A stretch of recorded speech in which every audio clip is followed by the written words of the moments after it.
프로젝트 워크샵이라고 이름을 붙여놨는데요.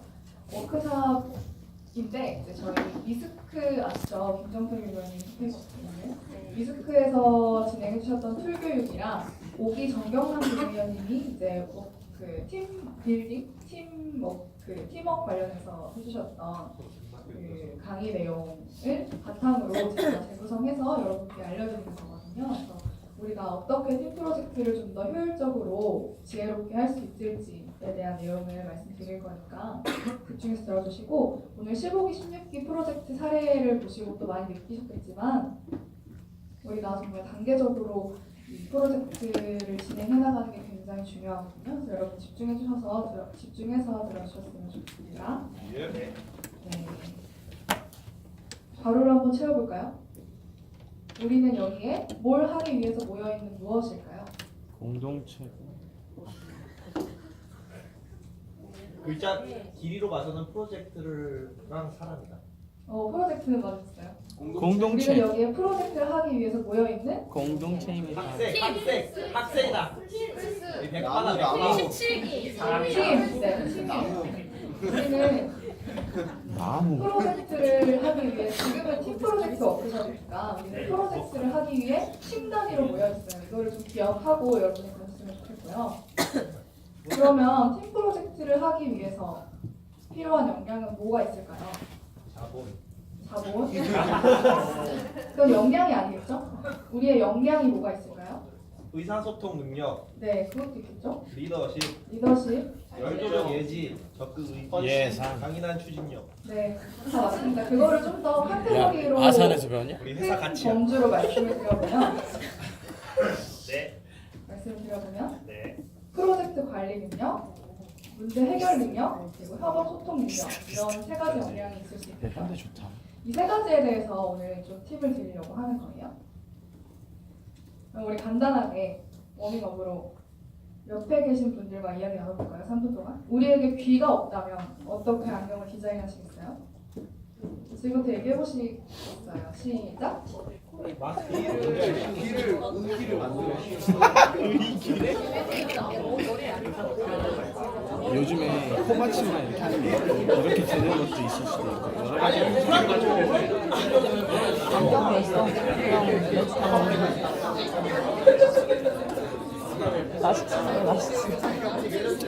우리가 귀가 있다면 어떻게 안겨?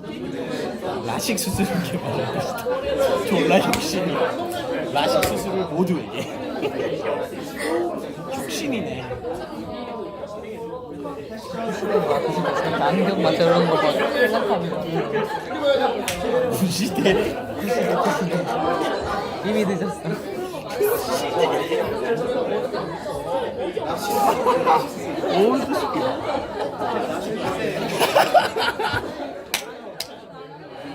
왜 진짜 하고 있어?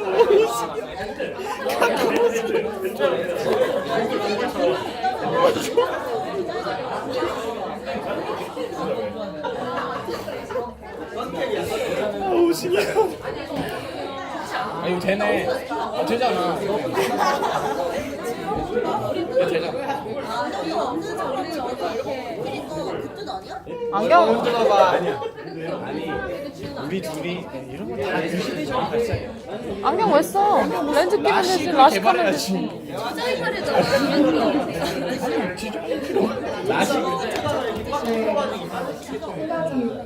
그러니까 그냥 안경을 쓰려면 귀가 있어야 돼. 조금만 얘기해볼까요? 좋은 아이디어 공유해주세요. 예지 아이디어인데요.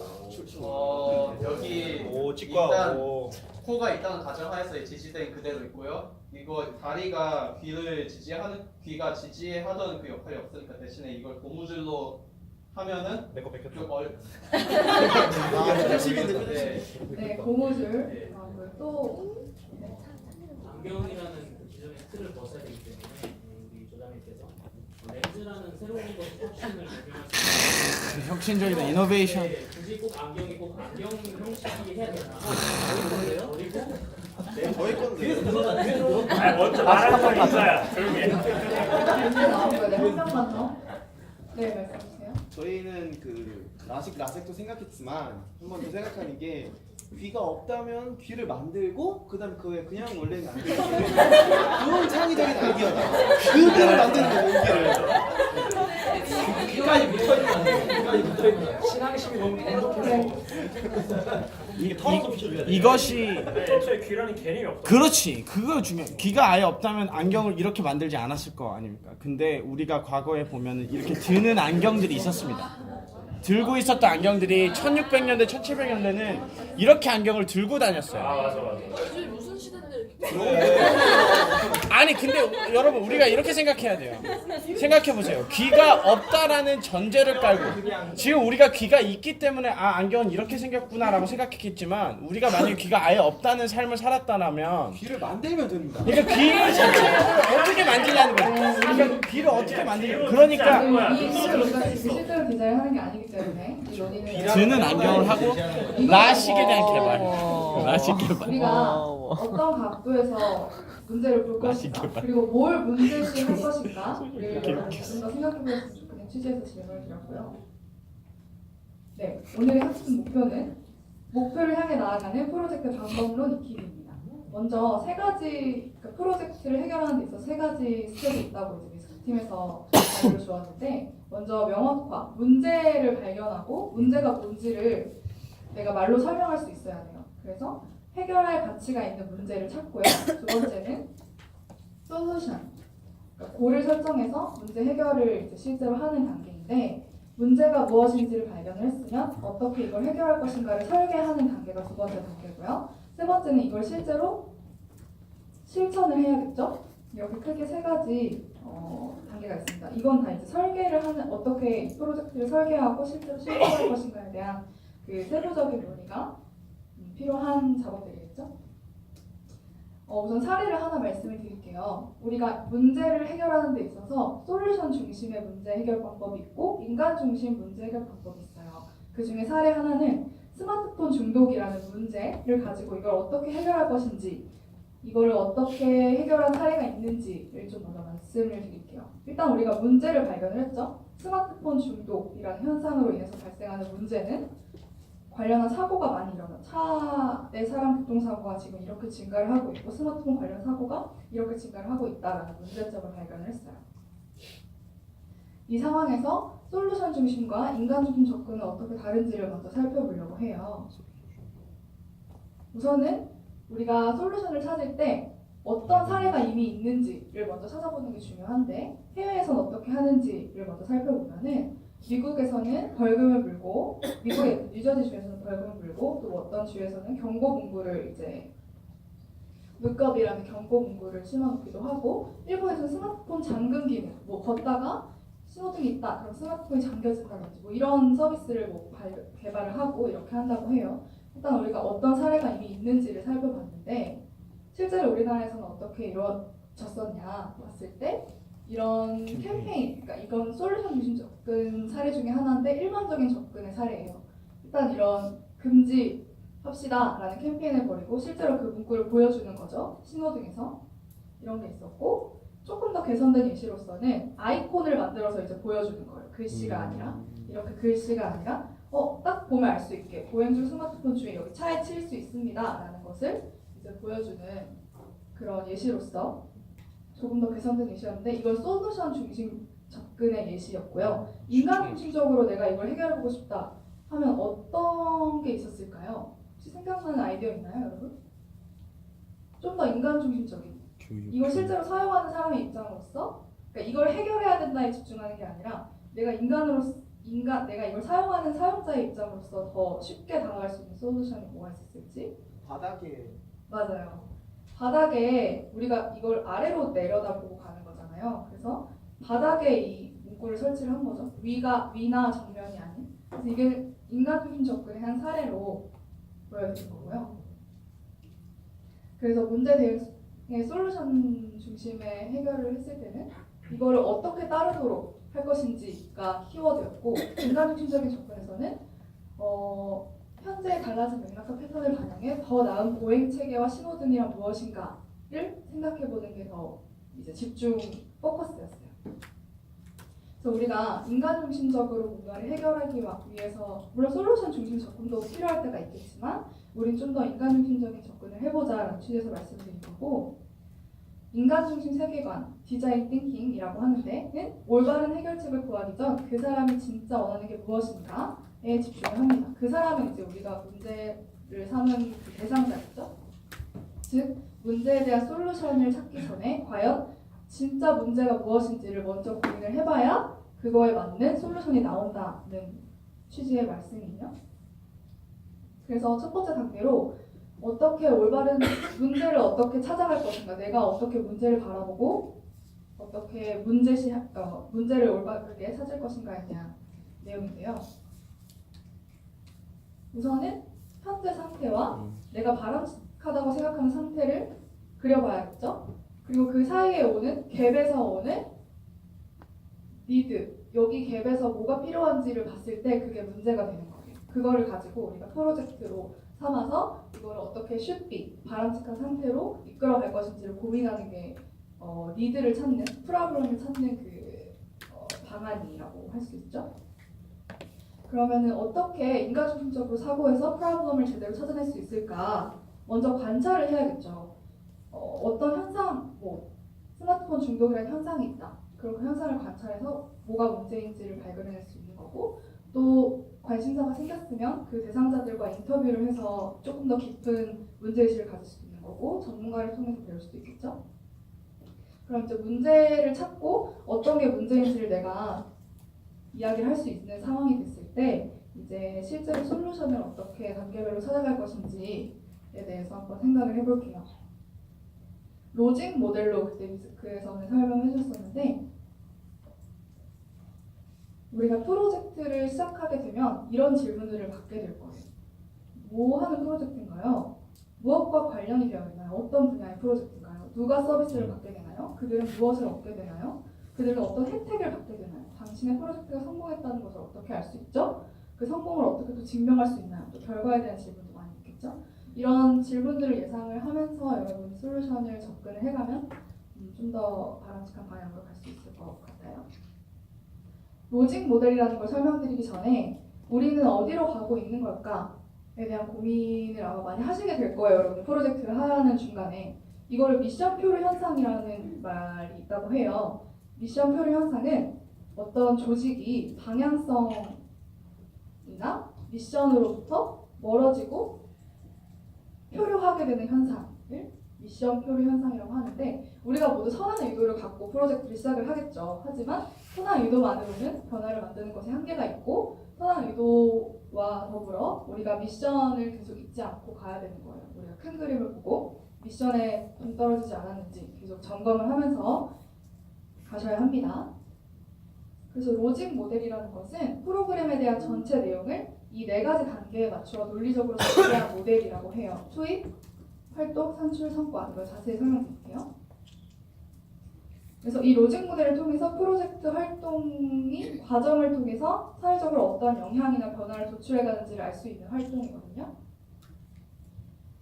로직 모델의 기본 5 요소는 주영 학생 한번 읽어주실래요?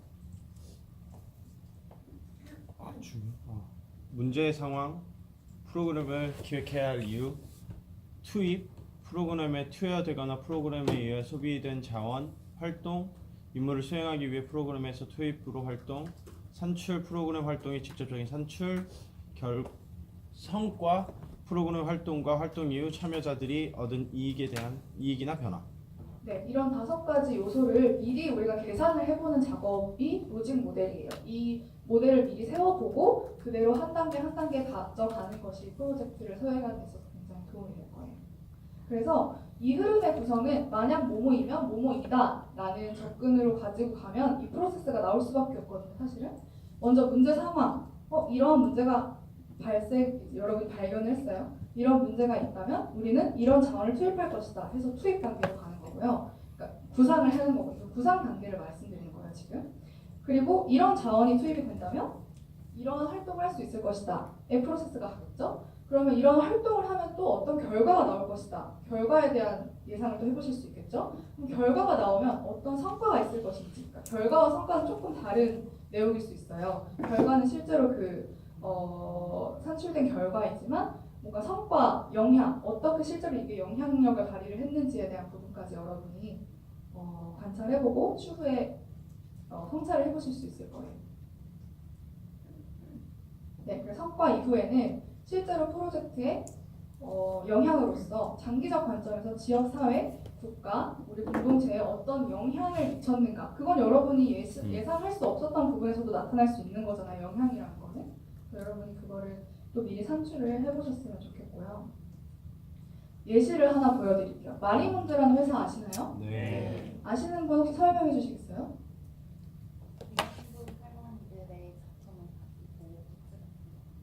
네, 맞아요. 위안부 할머니들의 작품을 가지고 이거를 상품화해서 뭐 케이스나 휴대폰 케이스, 노트북 케이스 이런 거를 이제 판매를 해서 그 수익금을 다시 위안부 할머니들 위해 사용하는 그런 프로젝트이지요, 기업이지요.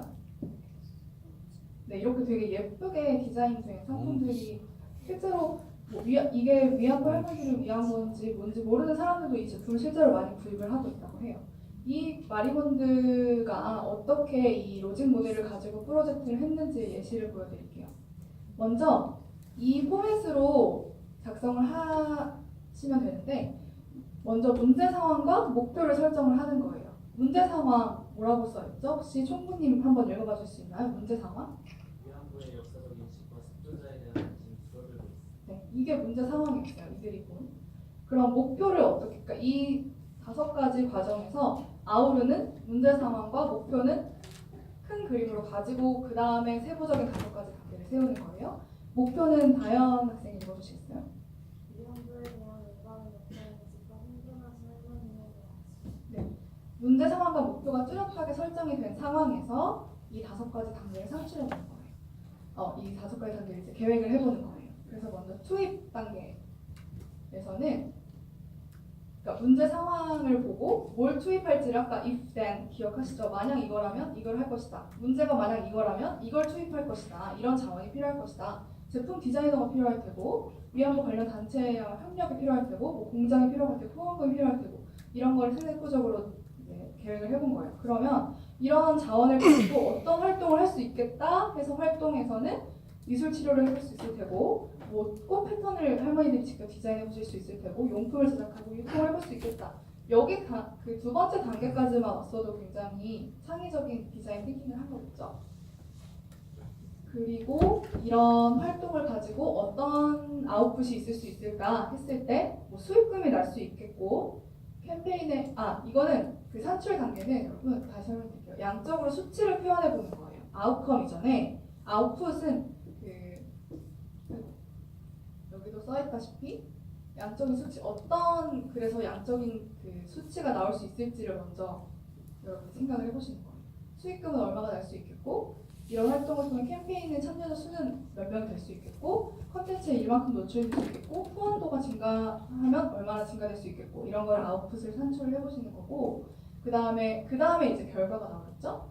이런 3가지의 프로세스를 통해 위안부 할머니들에 대해 인식을 개선을 할 수 있겠고 이게 목표랑 조금 더 구체화된 그 성과겠죠. 목표에서 조금 더 이제 세부화된 할머니들의 인식을 개선할 수 있겠고 기업 성장을 통해 마리본드라는 기업 성장을 통해 인식 개선을 할 수 있겠고 이런 예시를 또 있고요. 영향에 대해서는 어떤 영향을 미칠 수 있을까 했을 때 여기는 단기, 중기, 장기 이렇게 3가지 차원의 임팩트를 한번 생각을 해본 것 같아요. 단기적으로는 위안부 할머님의 존엄성, 존귀함을 회복을 할 수 있겠다 생각을 한 것 같고 중기적으로는 위안부 할머님을 넘어서 여성이라는 존재에 대한 존귀함을 회복하고 장기적으로는 인간의 존귀함을 회복한다. 이런 목표를 이제 영향에 대한 목표를 설정을 하고 프로젝트를 진행을 했다고 합니다. 그러면 실제로 우리가 이런 문제를 프로블럼을 찾았고 그 다음에 골을 설정해서 실제로 솔루션을 계획을 해봤으면 이걸 실제로 어떻게 액션에 옮길 것인가. 우리 뭐 독서 과제로도 매일 하는 거지만 액션 플랜 설정하는 굉장히 중요함을 여러분들 아시고 계실 거예요. 네, 이를 실천할 수 있는 구체적인 액션 플랜을 설계하는 작업이고 우리가 매번 이제 프로젝트를 회의를 할 때마다 액션 플랜 설정을 하셔야 되는데 이 많은 일들을 논의를 막 했을 거예요. 브레인스토밍도 하고 계획도 세워보고 언제 누가 시작하는 거지? 에 대한 질문을 항상 여러분이 스스로 이제 조원들에게 던져보셔야 하는데 먼저 액션 플랜의 수립의 필요성 여러분 모두 익히 잘 아시겠지만 보시면 이 만화 보신 적 있나요? 막 열심히 공부를 하는데 여러분 대학생을 하실 때 팀 프로젝트에서 항상 무임승차하거나 내가 혼자 뭔가를 떠안게 되거나 항상 투입되는 노력과 시간의 차이는 있을 수밖에 없어요. 그건 인정하면서도 어떻게 더 공정하게 가져갈 것인가를 우리가 고민을 해봐야 할 텐데 누가 하나가 떠맡게 되고 뭐 이런 문제가 있을 테고 요즘 평균 직장인의 일과를 보면 다 직장 다니시는 분들도 많이 계신데 되게 많이 바쁘죠. 우리가 이런 바쁜 상황에서 어떻게 골고루 일을 할 것인가에 대한 문제예요. 이 액션 플랜 문제는. 그래서 액션 플랜은 왜 필요하냐? 첫 번째, 다 같이 읽어볼까요? 시작! 어떤 활동들이 필요할지 구체화해보고 두 번째, 이들을 수행하기 위해 얼마큼의 시간, 노력, 비용이 투입될지 미리 상상해보고 세 번째, 효과적으로 역할 분담, 일정 관리를 할 수 있도록 돕습니다. 이 세 가지를 위해서 액션 플랜 설정을 하는 거거든요. 우리가 어떤 활동들이 필요할지를 먼저 구체화해봐야 어떤 노력과 비용이 투자가 되어야 될지를 미리 상추를 할 수 있겠고 그 다음에 이것에 따라서 누가 이것을 할지를 분담할 수 있는 이 세 가지 프로세스로 액션 플랜을 짤 수 있다고 생각하시면 되고요. 유의사항은 한번 읽어보시면 되는데 깔끔하게 만들고 정답을 만들어서 이거를 내가 너무 계획된 그걸대로 해야 된다 이런 정답을 만든다가 아니라 효율적으로 일을 할 수 있게끔 하는 장치이기 때문에 뭔가를 깔끔하고 완벽하게 액션 플랜을 이렇게 디자인화하실 필요는 없어요. 이야기를 왜 드리냐? 이 예시를 드릴 거거든요. 이게 액션 플랜을 설정하는 데 있어서 좋은 양식이라고 미스크팀에 소개를 해준 양식인데 액션 플랜은 이런 항목이 있을 수 있어요. 어떤 활동을 이런 하나, 둘, 셋, 넷, 5가지가 들어가야겠죠? 어떤 활동을 누가 언제까지 할 것인가? 그럼 이거에 대한 결과물은 무엇인가? 일정 분배는 적절한가에 대한 모든 플랜이 들어가 있는 것이 액션 플랜이고 이런 포맷으로 여러분이 액션 플랜을 팀 프로젝트 할 때 작성해 보시면 좋을 것 같아요. 이거 다 드릴게요. 그래서 허니팁, 협업을 돕는 도구와 기본 팁. 꿀팁을 드리자면 어떤 툴을 사용하실 수 있을지를 말씀을 드릴 건데 여러분이 이미 많이 알고 계실 거예요. 뭐가 있죠? 우리가 뭐 협업을 하는 데서 구글 드라이브도 있고 또 뭐 아시는 거 있으세요? 카카오톡, 뭐 네이버 밴드 이런 여러 가지가 있는데 어떤 것을 활용해서 실제로 그러니까 우리가 매일 만날 수가 없잖아요. 온라인상에서 자료를 주고받고 해야 되는데 그걸 어떻게 더 효율적으로 할 수 있을지를 말씀을 드릴 거예요. 우선 구글 드라이브 많이들 사용하고 계실 텐데요. 요즘 수업에서도 이렇게 많이 사용을 하고 있는데 굉장히 유용해요. 구글 드라이브를 통해서 이제 구글 문서나 구글 닥스 뭐 이런 거 있잖아요. 구글 닥스, 구글 엑셀 이런 걸 하면 우리가 동시에 작업을 할 수 있기 때문에 이거를 꼭 만드시는 걸 추천을 드립니다. 그리고 액션 플랜을 어떻게 더 서로 공유할 수 있을 정도로 활용을 할 수 있냐면 구글 캘린더, 지메일 한번 있으시면은 구글 드라이브랑 구글 캘린더를 이제 활용을 하면 우리가 서로 공유해서 이걸 사용을 할 수 있어요. 자세한 방법은 여러분 요즘 다 잘 하시잖아요, 인터넷들. 저보다 훨씬 더 잘 아시니까 이거 들어가서 알아보시면 될 것 같고 팀장님들이나 뭐 이렇게 역할 분담을 해서 이런 일정 관리자, 타임키퍼 이런 걸 좀 두셔도 될 것 같아요. 서기 뭐 이런 분들을. 네, 카카오톡도 여러분이 잘 활용하시겠지만 게시판을 활용을 하면 우리가 막 찾지 않아도 한 번에 볼 수가 있어요. 여러분 잘 아시겠지만 빠른 의견이 공유가 가능하고 자료를 공유할 수도 있죠. 요즘에는 파일까지 일정도 공유할 수 있고 투표도 가능하죠. 이거는 여러분 모두 잘 아시니까. 다음 파트는 우리가 이제 아까 전에 우리가 팀 프로젝트를 하러 모여있는 팀으로서 필요한 역량 3가지 기억하시나요? 3가지 뭐였죠? 네, 협업, 문제 해결 능력, 프로젝트 이제 끌고 나가는 능력. 세 가지 중에 협업을 위한 열린 소통. 사실 소통하는 법을 누군가한테 가르쳐 주는 게 되게 웃길 수도 있어요. 왜냐면 여러분 모두 잘 하시고 있고, 그리고 이거는 센스 이렇게 조금의 그거만 있으면 이제 모두들 다 하실 수 있는 건데, 프로젝트에서 어떻게 효율적으로 소통을 할 것인지에 좀 더 초점을 맞춰서 말씀을 드릴게요. 잘 들어주세요. 여러분 집중력이 조금 떨어지고 있어요. 잘 들어주세요. 팀 프로젝트 커뮤니케이션의 카테고리는 이런 게 있을 수 있어요. 일의 배분을 위한 협업 그 커뮤니케이션 상황에서 일의 배분을 위해서 커뮤니케이션 해야 되고, 정보도 공유해야 되고, 아이디어도 공유해야 되고, 또 외부의 협조도 요청해야 되고, 서로 그냥 의견도 고양해, 의사결정도 누군가 해야 되고, 피드백도 해야 되고, 이런 여러 가지 커뮤니케이션 상황이 있어요. 이걸 뭐 꼭 카테고리화 할 수 있는 건 아니지만, 이런 여러 가지 상황 속에서 우리가 어떻게 효율적으로 커뮤니케이션 할 수 있을지 한번 보겠습니다. 협업을 위해서는 우선 열린 소통이 중요하겠죠. 열린 소통을 위해서는 5가지가 필요하다고 정경란 전문 우리 교무위원님께서 말씀하셨는데, 첫 번째는 on the same page. 영어가 좀 많죠. 그 같은 이해도를 가지고 시작하는 거예요. 서로 다른 이해도와 서로 다른 상황과 이런 걸 시작을 하면 계속 끝까지 삐걱거리거든요. 이게 제일 중요해요. 불편한 의견도 지혜롭게 말하고 적극적으로 경청하기. 이거 내가 다 들은 거야, 이거 내가 다 아는 거야 라고 생각하지 마시고 매 회의 때마다 적극적으로 경청해 주시고, 실패는 가치 있게 재활용하기. 뭐 실패에 대한 이야기는 너무 테니스처럼 여러분 많이 알고 계시겠지만, 제일 중요한 거 5번째, 준비된 회의 진행하기예요. 회의를 그냥 진행하면은 시간만 낭비될 가능성이 굉장히 높아요. 준비된 회의를 진행해야 돼요. 이것도 역할 분담을 잘 해서 누가 회의를 이번 회의는 누가 준비할 것인가 나누고 오시면 좋겠죠? 좀 더 자세히 살펴볼게요. on the same page에서 시작하기, 출발하기. 팀원들과 소통할 때 혹시 이런 생각 해보신 적 있나요? 분명히 팀 회의에서 결론대로 했는데 왜 얘는 이걸 문제 삼지? 지금 일이 어디까지 진행된 거야? 왜 다음 일을 넥스트 스텝으로 가지 않지?